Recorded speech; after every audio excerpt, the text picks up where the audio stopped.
आज मैं आप लोगों को नान खटाई की एक ऐसी रेसिपी देने लगी हूँ जिसमें आपको बहुत सारे अज़्ज़ात डालने की ज़रूरत नहीं है। सिर्फ़ चंद चीज़ों की मदद से आप लोग जो है बहुत ही ख़स्ता और करारी और बेकरी से हज़ार गुना बेहतरीन ज़ायके में जो है नान खटाई रेडी कर सकते हैं। जब भी आपका दिल चाहे आप जो है इसको झटपट आसानी से बना सकते हैं। इसको बनाने में बिल्कुल भी टाइम नहीं लगता, तो इसको आप बिना ओवन के पतीले में भी बना सकते हैं।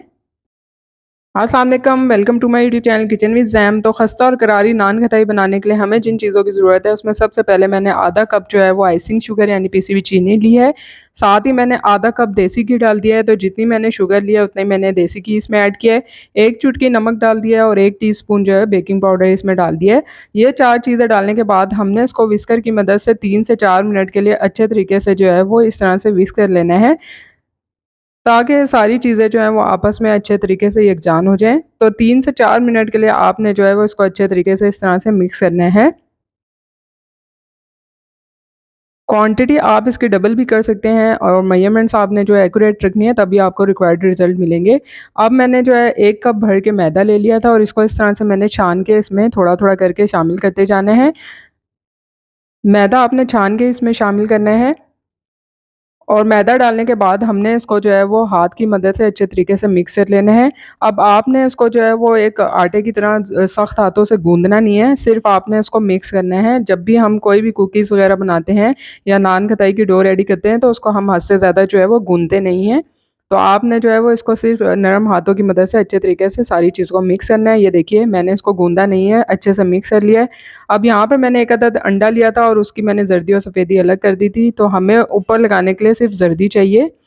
यहाँ पे हमने इसके बॉल्स बनाते जाना है। आप देख सकते हैं कि इसकी डो कितनी ज़्यादा स्मूथ है, कोई इसमें क्रैक्स वग़ैरह नहीं आ रहे हैं। तो चीज़ों की क्वांटिटी जो है वो आपने बिल्कुल इसी तरह रखनी है जिस तरह मैंने आपको बताई है।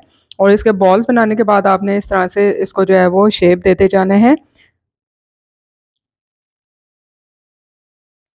अब मैंने यहाँ पे जो है वो बेकिंग डिश ले ली थी और उसमें जो है वो बटर पेपर लगा लिया था और उसके ऊपर जो है वो ये नान कताई बना के मैंने रखते जाना है और ऊपर से जो है मैंने अंडे की जर्दी जो है इस पे इस तरह ब्रश की मदद से लगाते जाना है। इस तरह से एक-एक करके सारी मैंने रेडी कर ली थी और उन पे जो है मैं अंडे की जर्दी लगाती गई थी। मैं इसको ओवन में बेक कर रही हूँ और मैंने 180 डिग्री सेंटीग्रेड पर प्री हीट होने के लिए 5 मिनट के लिए ओवन को रख दिया था और 10 से 15 मिनट के लिए मैंने इसको जो है वो बेक कर लिया था ओवन के अंदर। पतीले में बेक कर रहे हैं तो कोई मुश्किल काम नहीं है। पहले आपने 15 मिनट के लिए प्री हीट करना है और स्टैंड रख के 15 से 20 मिनट के लिए बेक कर लेने हैं। तो देखिए मैंने जो है 15 मिनट्स के लिए इसको 180 डिग्री सेंटीग्रेड पर प्री हीटेड ओवन में बेक कर लिया था और अपर और लोअर दोनों रॉड ऑन करके मैंने जो है वो इसको बेक किया था। तो पतीले में आप कर रहे हैं वो तरीका भी मैंने आपको बता दिया और आसानी से हो सकती है ये। तो यहाँ पे जो है वो ये खस्ता और करारी सी नान खटाई जो है वो लज़ीज़ सी मज़ेदार सी रेडी हो चुकी है। खाने में इतनी ज़्यादा लज़ीज़ होती है और इसके अंदर जो शुगर की क्वांटिटी है ना वो बहुत ही ज़्यादा एक्यूरेट होती है। तो उम्मीद करती हूँ कि आपको आज की ये रेसिपी पसंद आएगी। रेसिपी पसंद आई है, लाइक और शेयर करना बनता है, साथ-साथ चैनल को भी सब्सक्राइब कीजिए। ये देखिए मैं आपको तोड़ के भी दिखा रही हूँ कितनी ज़्यादा खस्ता है और खाने में उतनी ज़्यादा लज़ीज़ थी कि मुँह में जाते ही घुल जाए। जल्द मिलूँगी नई रेसिपी के साथ। अल्लाह हाफ़िज़।